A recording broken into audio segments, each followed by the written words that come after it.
Serius gang, kalau Abang Boy tak dapat cover kes-kes yang melibatkan kematian aneh ni, rasa macam tak sempurna pula. Rasa macam tak puas. Mula-mula tu Abang Boy ingat bulan puasa ni nak cover kes-kes yang bertenang sikit. Tetapi cannot lah. So kali ni Abang Boy akan cover kes yang rare. Abang Boy yakin tak ramai orang yang pernah dengar pasal benda ni. Detail dalam kes ni punyalah kejam, sampai ke Abang Boy terpaksa tapis-tapis supaya tak dapat yellow card daripada YouTube.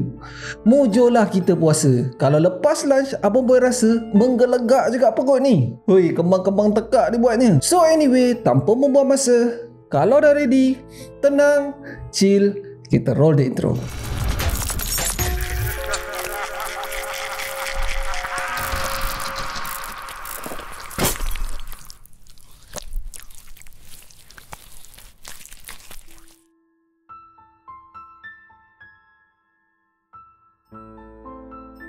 Assalamualaikum, nama aku Bang Boy dan welcome to channel Bang Boy TV, di mana Abang Boy akan mengupas kes-kes true crime, kisah misteri, seram dan pelik yang terjadi di serata dunia. Dan kalau korang berminat dengan benda-benda dark macam ni, korang berada di channel yang paling sesuai untuk orang-orang aneh dan eksotik macam Abang Boy ni. Di akhir video, kalau korang suka dengan konten ni, Abang Boy sangat-sangat appreciate kalau korang boleh belanja Abang Boy satu like, dan mungkin juga korang boleh consider untuk subscribe dan tekan bell notification button tu supaya tak terlepas video Abang Boy yang akan datang. Memperkenalkan Rory Hache, seorang remaja yang dibesarkan di sebuah bandar kecil di Oshawa, Ontario, Kanada. Dia dilahirkan pada 9 Julai 1999. Dia membesar dengan happy tanpa ada banyak masalah pun. Menurut kawan-kawannya, Rory adalah seorang yang sangat-sangat suka membantu kawan-kawan dia. Belajar pula, Rory ni memang tak ada masalah langsung. Dia dikatakan telah mendapat award pelajar terbaik 2 tahun berturut-turut guys. Ini masa dia sekolah rendah lah. Tetapi bila dia dah masuk alam remaja, dia dah start berubah. Benda dah jadi lain. Baru seminggu masuk sekolah menengah, dia dah join crowd yang tak betul guys. Entah jibauk mana tah offer si Rory ni pula tu.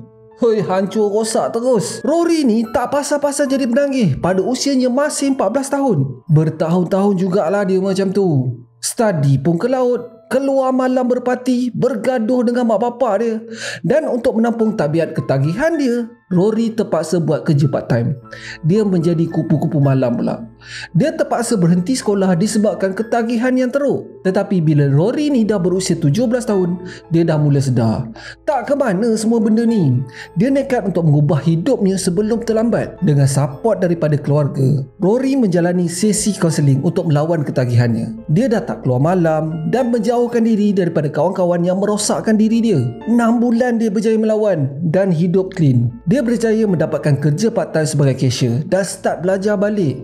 Tak cukup dengan tu, Rory ni dah menyewa satu apartmen dengan cinta hatinya yang bernama Tony. Tony ni memang support gila-gila lah keinginan Rory untuk berubah.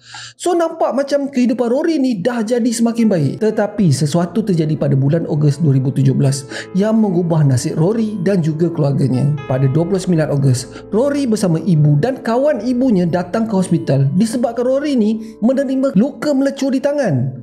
Tak adalah teruk sangat pun. So Rory ni terpaksa menunggu turn untuk menerima rawatan. Sementara menunggu tu, ibu dan kawan ibunya keluar kejap untuk isap rokok. So diorang tinggalkanlah Rory ni sekejap dekat dalam bilik menunggu. Pada masa tu Rory seorang je kat dalam bilik tu. So maybe disebabkan bosan dah kot, Rory ni pun keluar sekejap. Rory dilihat di dalam CCTV berjalan keluar daripada bilik menunggu dan terus ke koridor menuju keluar hospital. Lepas tu dah tak ada bayang dah. Tiba-tiba je dia hilang macam tu je. Mak Rory mencari juga Rory, tetapi jenuh dia pusing kat tempat tu.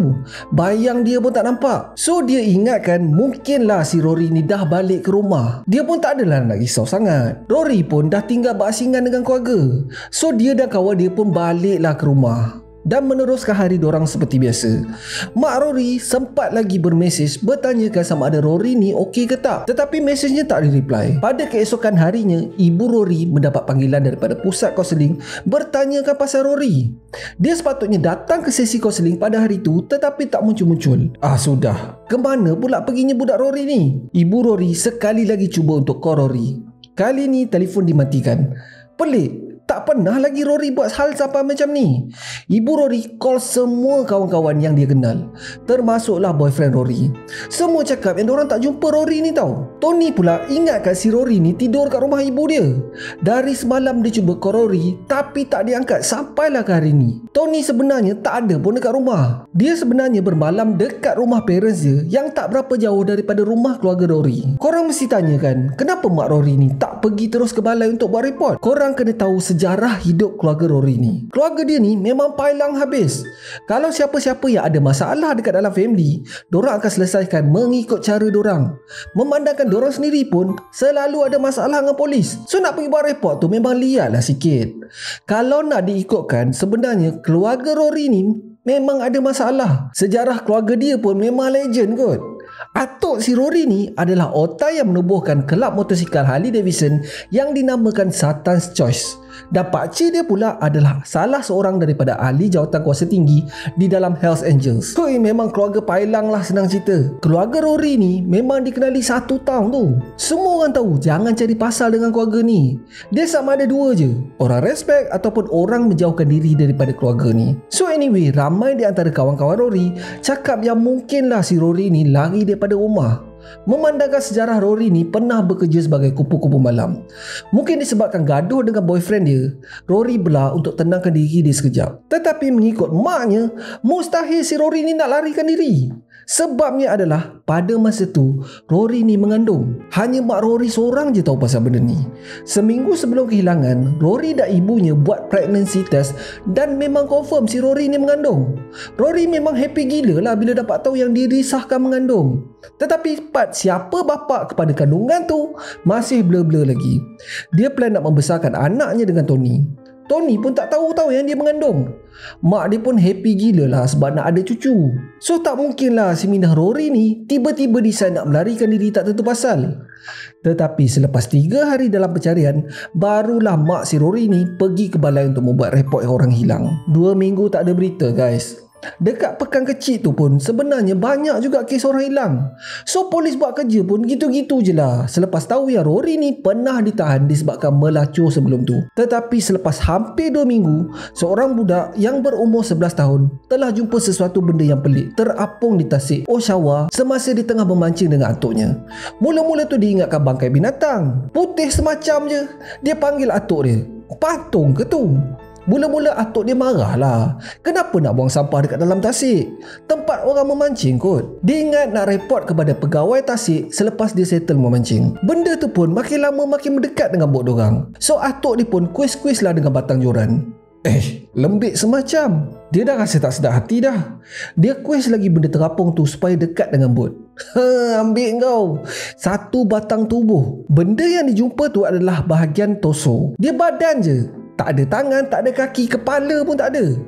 Terkejut beruk member. Dengan budak-budak tu sekali terkejut. Detektif Darren Short tiba di tempat kejadian. Pada masa ni kawasan tu dah ditutup lah daripada orang awam.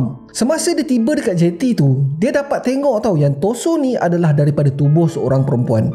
Melihat daripada potongan tubuh mangsa, seperti telah dipotong oleh seorang yang tahu pasal anatomi manusia.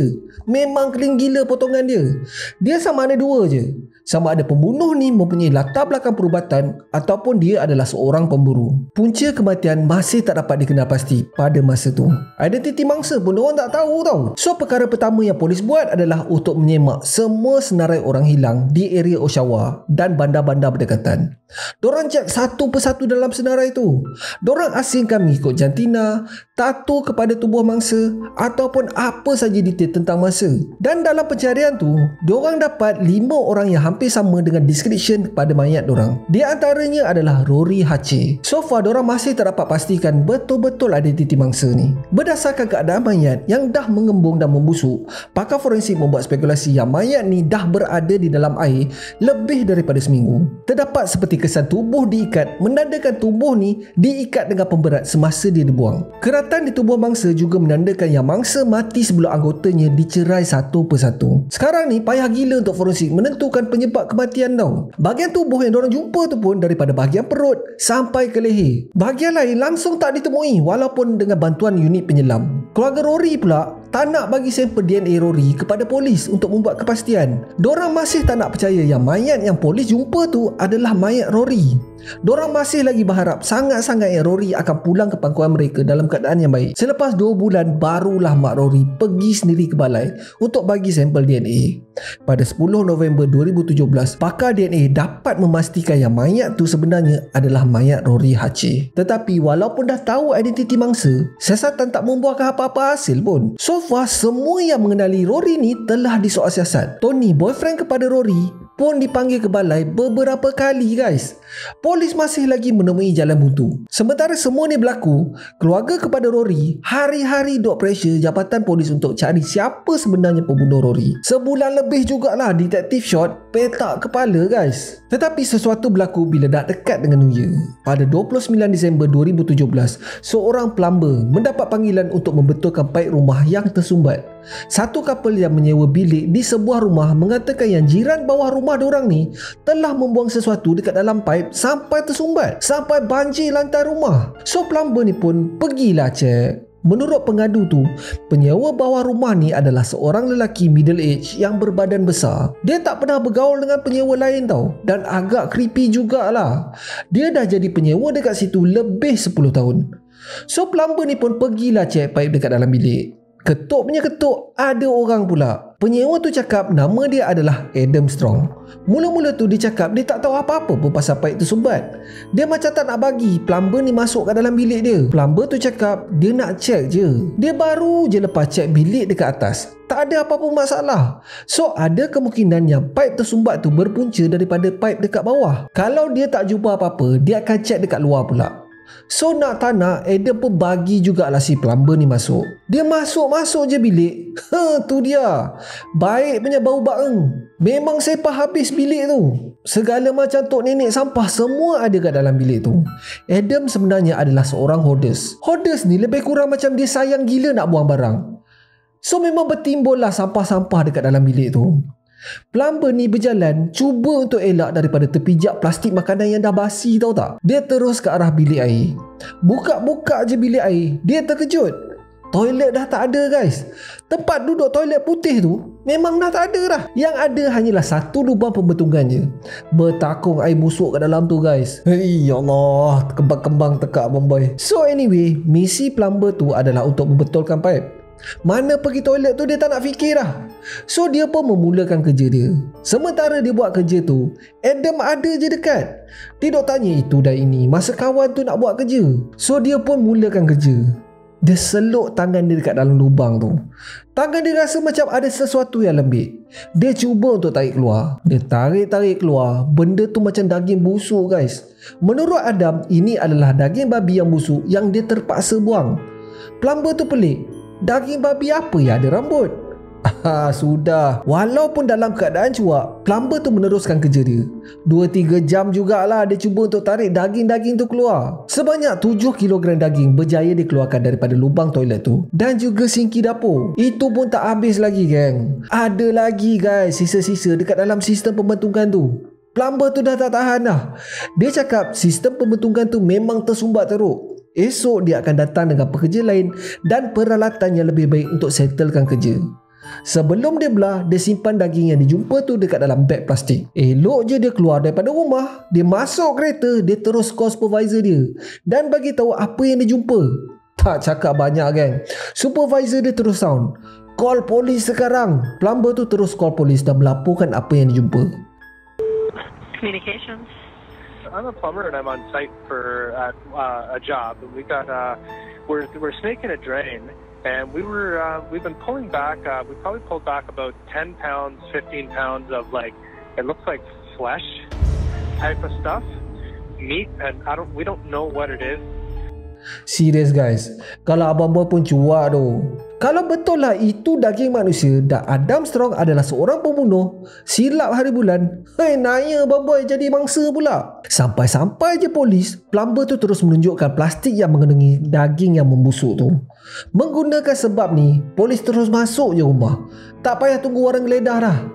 Jumpa-jumpa je Adam, polis terus tanya, "Barang apa yang kau flush dekat dalam toilet tu?" Menurut pegawai polis tu, Adam hanya tersenyum. Dia cakap, "Aku flush mayat." Pegawai polis tu tak cakap banyak guys. Dia terus menggadikan Adam sambil membaca hak Miranda kepada Adam. Apa saja Adam cakap selepas ni boleh digunakan sebagai bahan bukti di mahkamah. Adam senyum je. Dia cakap kalau korang nak sisa-sisa yang tinggal, semuanya ada dekat dalam peti ais. Buka je peti ais, terdapat beberapa beg plastik hitam yang mengandungi daging. Ini bukan beg plastik hitam bulan puasa tau. Tak, itu lain. Ada satu tatu di bahagian bahu yang menulis Alive. Menurut detail yang diberi oleh keluarga Rory, sisa mayat yang ada dekat dalam peti ais tu adalah mayat Rory. Kesemua daging tu telah dibungkus dan dikejarkan ke makmal forensik untuk kepastian. Di rumah Adam, polis juga menemui sebilah pisau memburu yang agak panjang. Pisau tu disyaki digunakan untuk memproses Rory. Terdapat juga satu meja otopsi di belakang kerusi sofa. Tak cukup dengan tu geng, polis juga menemui kasut Rory yang dah berdarah-darah di dalam almari dapur. Terdapat percikan darah di seluruh apartmen, daripada ruang tamu, tilam, dapur sampailah ke toilet. Bila polis cek laptop Adam pula, carian online menunjukkan Adam ni banyak menghabiskan masa di website Gore dan cara memproses tubuh manusia. Dalam polis duk mencari-cari tu, selak, polis terjumpa satu benda yang lebih seram. Diorang jumpa bom buatan sendiri guys. Menggelabah polis. Masing-masing terus gerak dan call squad pemusnah bom. Ini adalah rakaman pada waktu bom tu dimusnahkan.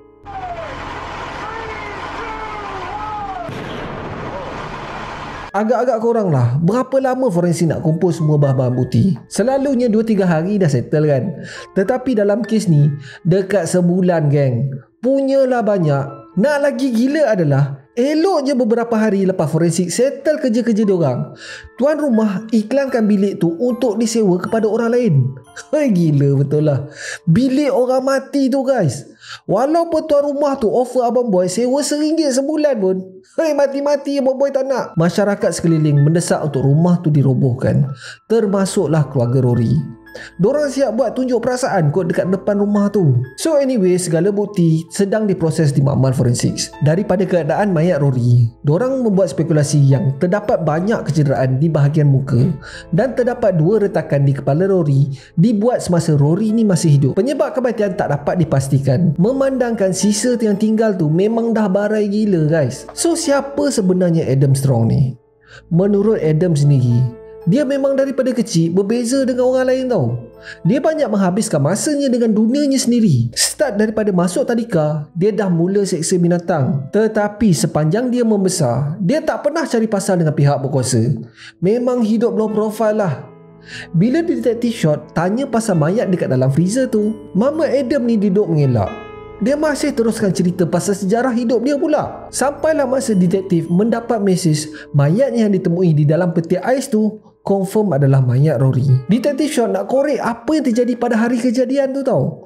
Dia nak sangat tahu apa sebenarnya punca kematian. Kalau dia tak dapat benda tu, susah dia nak buktikan yang pembunuhan ni adalah pembunuhan yang dirancang, first degree murder. So far bukti yang ada hanyalah mayat Rory, tempat kematian Rory dan Adam lah yang menceraikan mayat Rory. Itu memang dah confirm. Tetapi tak ada langsung punca kematian. Adakah Adam membunuh Rory? Kalau nak tanya si Adam, dia memang tak nak mengaku lah. Dia tak nak bagi kerjasama langsung. Dia langsung tak bercakap selepas tu.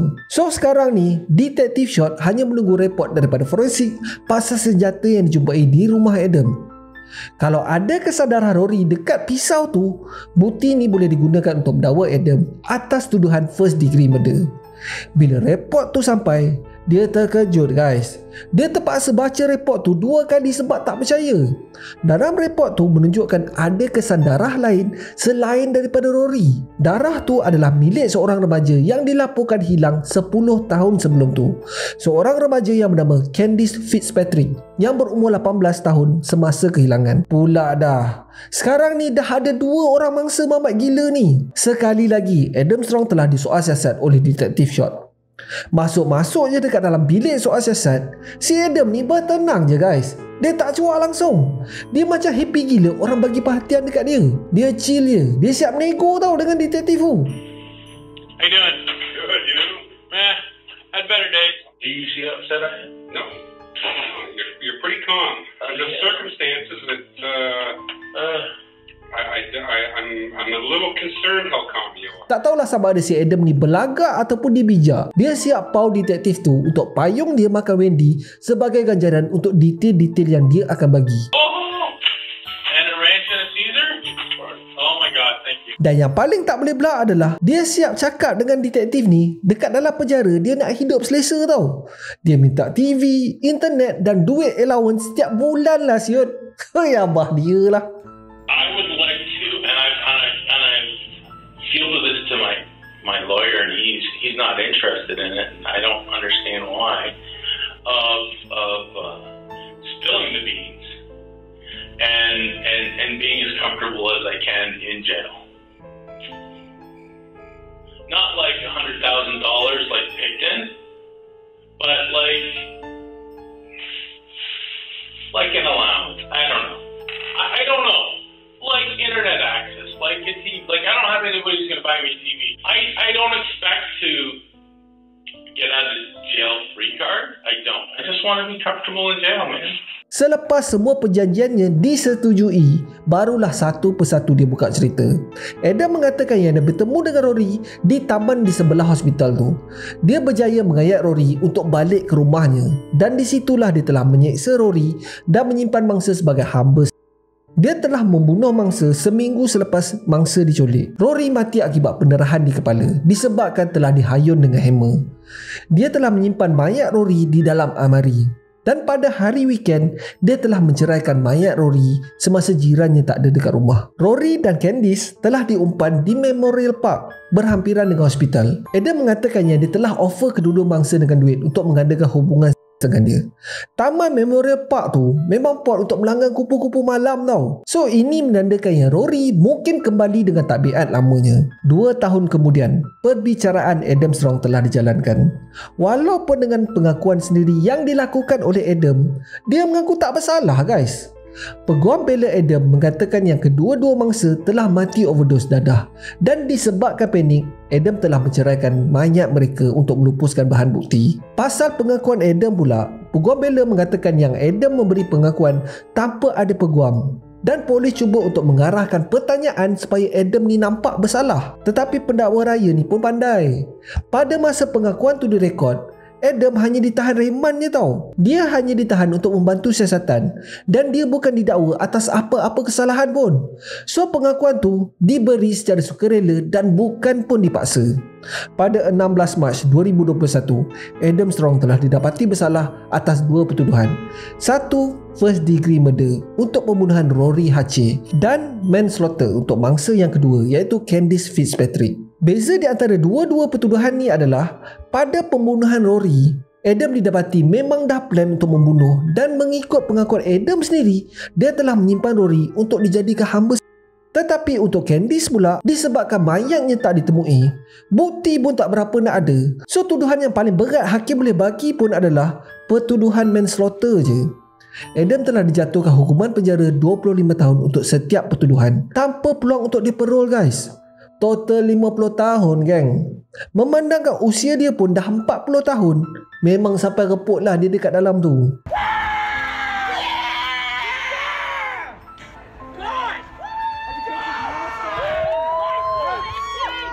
The cries of victory. Nak lagi best adalah detektif tu kencing guys. Dia tak dapat pun TV dengan internet. Padan muka. Dan lagi satu, Adam ditempatkan di penjara penuh dengan kumpulan white power tau. Antara ahli-ahli pertubuhan ni adalah mat-mat motor Harley. Rory Hache pula adalah cucu kepada presiden kelab motor. Memang masak lah Adam kat dalam tu. Tetapi cerita ni tak habis kat situ lagi guys.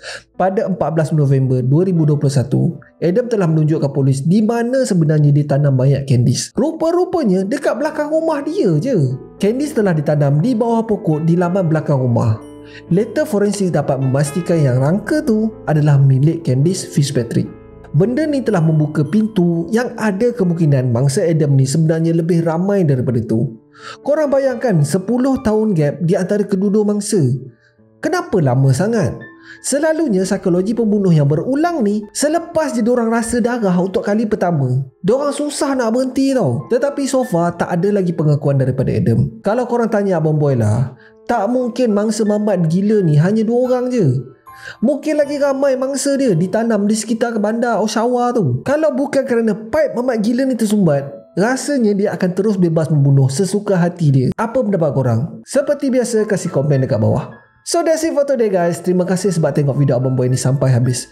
Kalau korang suka dengan video ni, Abang Boy sangat-sangat appreciate kalau korang boleh belanja Abang Boy satu like, dan mungkin juga korang boleh consider untuk subscribe dan tekan bell icon tu supaya tak terlepas video Abang Boy yang akan datang.